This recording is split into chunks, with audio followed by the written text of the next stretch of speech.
नमस्कार दोस्तों, स्वागत है आप सभी का ऑनलाइन एडाफो स्टडी यूट्यूब चैनल पर। इस वीडियो में हम बात कर रहे हैं एक बड़ी और लेटेस्ट अपडेट के बारे में जो कि संबंधित है उत्तर प्रदेश के अंदर बीईओ भर्ती के बारे में। जी हाँ दोस्तों, बीईओ भर्ती यानी कि खंड शिक्षा अधिकारी भर्ती को लेकर यहाँ पे बात की जा रही है।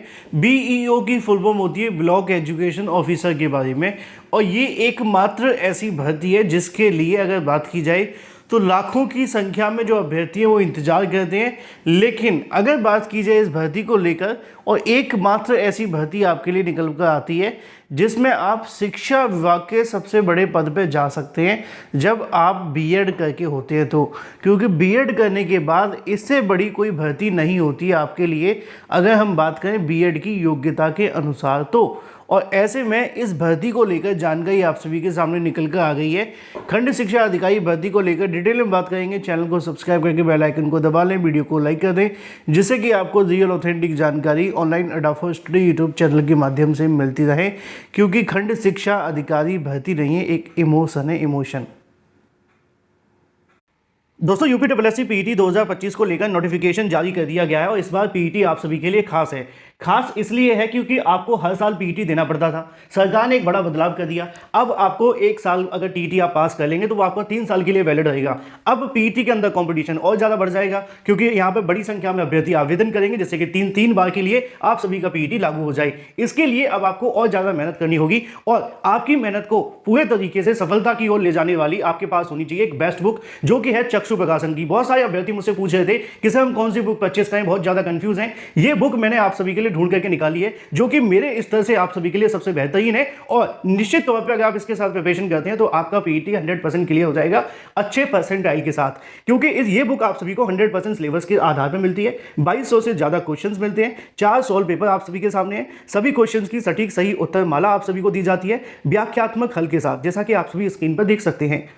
इतना ही नहीं, चक्षु प्रकाशन के स्टडी गाइड के साथ में प्रैक्टिस सेट भी आता है, जिसके साथ अपनी प्रिपरेशन अगर आप करेंगे तो 100% आपको सफलता मिलेगी। इन बुक को आप परचेस कर सकते हैं अमेजॉन, फ्लिपकार्ट, स्नैपडील या इनकी ऑफिशियल वेबसाइट से। लिंक मैंने आपको वीडियो की डिस्क्रिप्शन में दे दी है। आप इसको ऑफलाइन अपने नजदीकी स्टोर से भी परचेस कर सकते हैं। तो देर किस बात की। और जब खंड शिक्षा अधिकारी भर्ती के बारे में जानकारी आती है, मैं आपको तभी देता हूँ। आपने देखा होगा कि इस भर्ती को लेकर बहुत कम जानकारियाँ आपको मिल पाती हैं, और मैं खुद भी नहीं देता। उसकी वजह ये है कि जब जानकारी आए तभी दी जाए तो ज़्यादा बेहतर होता है। इससे कहीं ना कहीं अभ्यर्थियों के लिए मोटिवेशन के साथ साथ प्रिपरेशन करने में थोड़ी आसानी होती है, क्योंकि आजकल हर अभ्यर्थी किसी न किसी परीक्षा के लिए जुड़ा हुआ है। कोई परीक्षा डिले हो रही है तो कोई आ नहीं पा रही है। अब ऐसे में समय निकालना बहुत मुश्किल है, लेकिन ये भी सच है कि आपको भर्तियों के लिए अब पहले से कहीं ना कहीं और ज़्यादा तैयारी करने की आवश्यकता हो गई है, क्योंकि दिन ब दिन कंपटीशन है बढ़ता जा रहा है, और कॉन्फिडेंस भी आपका बढ़ना चाहिए, है ना, तभी तो सिलेक्शन होगा। अब अगर बात की जाए खंड शिक्षा अधिकारी भर्ती के बारे में, तो आपको बताने की आवश्यकता नहीं है कि उत्तर प्रदेश लोक सेवा आयोग को इसकी परीक्षा करानी है, और उत्तर प्रदेश लोक सेवा आयोग के माध्यम से ही इसको लेकर जानकारी दी गई है। अगर आप ये देख रहे हैं कि भाई इनमें पदों की संख्या कितनी होती है, तो मैं आपको बता ही दूंगा, योग्यता भी बताऊंगा, कौन कौन आवेदन करेगा ये भी बताऊँगा। लेकिन एक चीज़ मैं आपको बता देता हूँ कि आप पदों की संख्या पर मत जाना बस, क्योंकि इस भर्ती के अंदर पदों की संख्या निश्चित तौर पे बहुत ज़्यादा कम होती है। और पिछली बार जब वैकेंसी आई थी तो 309 पदों पे आई थी, और हो सकता है कि इस बार आपके इतने भी पद ना हो, इससे 1/3 भी नहीं निकलें। लेकिन मैं आपको बताऊंगा कि आपको क्या क्या इसके लिए चीज़ें देखने के लिए मिलेगी, लेकिन उससे पहले मैं दिखा देता हूँ। और ये आज ही का न्यूज़पेपर है जिसके अंदर ये जानकारी देखने के लिए मिली है। ई अध्याचन मिलते ही लोक सेवा आयोग शुरू करेगा बीईओ की भर्ती, यानी कि ब्लॉक एजुकेशन भर्ती। उत्तर प्रदेश लोक सेवा आयोग के माध्यम से खंड शिक्षा अधिकारी के लिए रिक्त पदों का अध्याचन मिलते ही भर्ती प्रक्रिया शुरू कर दी जाएगी। इस बार भर्ती में समकक्ष व अधिमानी को लेकर जो बदलाव है वो होना संभावित है, क्योंकि आप जानते हैं कि उत्तर प्रदेश लोक सेवा आयोग ने हर भर्ती में से जो समकक्षता शब्द है उसको हटाने का प्रयास किया है। ये क्यों किया गया है आप जानते हैं, उसकी सबसे बड़ी वजह थी कि मामला कोर्ट में चला जाता था। अभ्यर्थियों को 4.5 या 5 साल से भर्ती का इंतजार है। इससे पहले ये भर्ती 2019 में निकाली गई थी। 309 पदों के लिए विज्ञापन जारी किया गया था, और आयोग ने 13.5 माह में चयन प्रक्रिया को पूरा कर लिया था, यानी कि तकरीबन 1.25 साल में। तब प्रारंभिक व मुख्य परीक्षा के माध्यम से चयन किया गया था। परीक्षा के लिए अगर बात की जाए तो 5,28,314 अभ्यर्थियों ने आवेदन किया था। अभी मैंने स्टार्टिंग में आपको बताया था कि जो कॉन्फिडेंस है वही बढ़ना चाहिए, क्योंकि जो कंपटीशन है बढ़ गया है, और कंपटीशन कितना बढ़ गया है आपके सामने है। 5 साल पहले 2019 में, तकरीबन 6 साल कह सकते हो, उस समय पे 5,28,000 ने आवेदन किया था। पदों की संख्या 300 के आसपास थी, है ना। अब आप अंदाज़ा लगा लीजिए 5 साल के बाद से कोई वैकेंसी ज़्यादा आई नहीं है ना।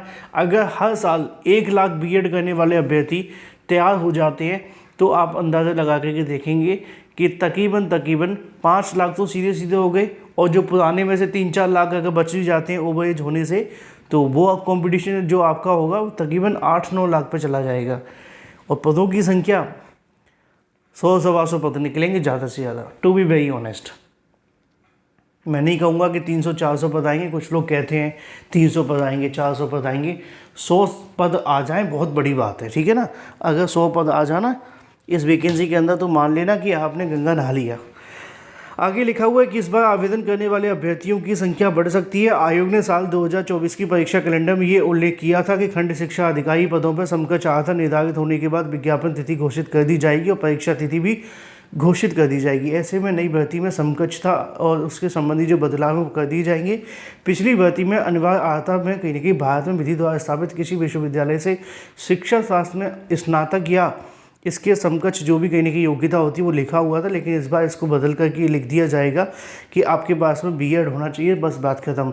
आयोग के सूत्रों का कहना है कि इस बार समकक्ष मान्यता आहता को भर्ती की शर्त पर हटाया जा सकता है, वहीं अधिमानी आहता को लेकर ही बदलाव किया जा सकता है। अधिमानी आहता जो होती है वो एक तरीके की प्रेफरेंस होती है। प्रेफरेंस मतलब मान के कि चलो कि आप बीएड कर चुके हैं ना, अब कोई कह दे कि अब इस भर्ती में बीएड करने वाले अभ्यर्थी मान्य हैं, ये तो योग्यता हो गई। अधिमानी ये होगी कि आपने बीएड के साथ एमएड कर रखा है। अगर एमएड कर रखा है तो 2 बीएड करने वाले अभ्यर्थी अगर एक जगह पे होते हैं, मान लो एक बीएड एक एमएड, दोनों के समान नंबर हैं, तो ऐसी स्थिति में किसको चयनित किया जाएगा? एमएड करने वाले को। तो ये अधिमानी आहता होती है, ठीक है। आगे लिखा हुआ, फिलहाल आयोग को अब नई भर्ती के लिए शिक्षा विभाग से ई अध्याचन मिलने का इंतजार है। उम्मीद है कि आयोग को जल्दी बीईओ की नई भर्ती के लिए विज्ञापन जारी किया जा सकता है। अब ये तो बात हो गई इसकी जानकारी के बारे में। थोड़ी सी चीज़ें मैं आपको बता दूं। योग्यता आप जानते हैं, बीएड करने वाले अभ्यर्थी इसमें आवेदन कर सकें, किसी प्रकार की कोई समस्या नहीं है। बीटीसी वैलिड नहीं होता है, आपको पहले बताया गया था, है ना। इसके अलावा अगर बात की जाए योग्यता चयन प्रक्रिया के बारे में, प्री और मेंस के आधार पर आपका चयन होगा। अब जो अभ्यर्थी तैयारी करना चाहते हैं उनके लिए खास बात यह है कि आप पुरानी भर्ती के आधार पे चीज़ों को कहने की समझ सकते हैं। 2019 का जो पेपर था और जो सिलेबस था वो सेम आपको ऐसा ही देखने के लिए मिलेगा। पेपर बदल जाएगा लेकिन पेपर का पैटर्न वही रहेगा, सिलेबस वही रहेगा। रही बात इसमें कोई और बदलाव होगा तो ऐसा कुछ बदलाव की उम्मीद है नहीं है। जो चीज़ें आपको 2019 में देखने के लिए मिली थी वही आपको इस बार भी देखने के लिए मिलेंगी। बस आप थोड़ी सी प्रिपरेशन पर ध्यान दे दीजिए, और हो सकता है कि इस साल आपको खंड शिक्षा अधिकारी भर्ती भी जल्द देखने के लिए मिल जाए, लेकिन पदों की संख्या लिमिटेड होगी तो कंपटीशन बहुत ज़्यादा होगा, इसलिए प्रिपरेशन करते रहें।